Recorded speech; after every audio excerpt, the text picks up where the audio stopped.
Ever since I was little, my family and I would retreat to our lake house during holidays and sometimes even on non-holidays. Our community was a cluster of lake houses, occupied mostly during holidays, with some serving as permanent residences. However, my family and I maintained a separate home away from our lakeside retreat. I started going to the lake house when I was 8, accompanied by my sister, who was 11 at the time. However, my sister's experiences there were far from pleasant. Her encounters were so disturbing that she required intensive therapy. She would share eerie tales with us, but my parents dismissed them as products of her imagination. Despite my sister's unsettling experiences, I continued going to the lake house. My parents loved the place and would often host lavish parties there, including spectacular Halloween gatherings.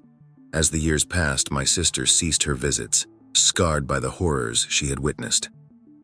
Our lake house, once a hub of joy and celebration, now harbored an aura of dread for my sister. Years later, when I turned 20, I decided to host a Halloween party at the lake house.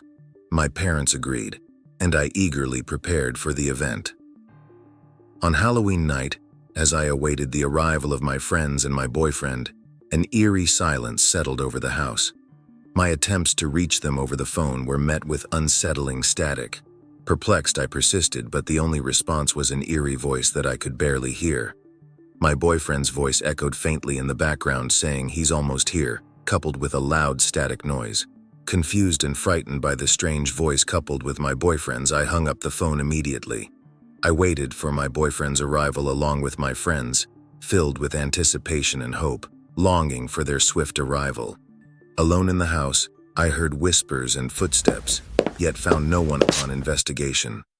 Later, when my friends failed to show up, I ventured outside. To my horror, I encountered a colossal figure standing 3 stories tall. The skin was gray and the eyes were hollow, standing ominously before me. Panic-stricken, I rushed back inside, but the nightmare had only just begun. The house trembled violently, as if gripped by an unseen force. I clung to anything within reach, desperate to maintain my balance. A blinding light flooded the room and an otherworldly force pulled me towards the window. I screamed and prayed, feeling the sting of unseen claws. Just as suddenly as it began, the terror ceased, leaving me trembling on the floor. When my friends and boyfriend failed to show up, I grew increasingly anxious. Desperate to understand their absence, I managed to contact them. To my bewilderment, they recounted hearing my voice instructing them to attend the party down the street. Alarmed at what I heard, I assured them it wasn't me. Realizing something was wrong, they hurried back to the house. Upon their return, I explained the inexplicable events that had unfolded. As we huddled together, my parents arrived. Initially skeptical, my parents witnessed the disturbing security footage, although they couldn't see the tall figure. The recordings revealed the house shaking violently, accompanied by a blinding light.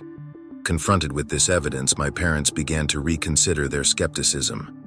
In an attempt to make sense of the night's events, my parents researched local seismic activity, suspecting an earthquake might explain the tremors.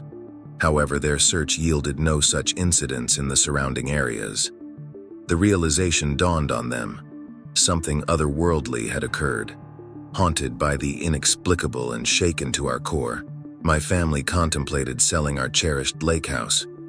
My sister's long-standing fears were validated, and the once beloved retreat now stood as a chilling testament to the supernatural.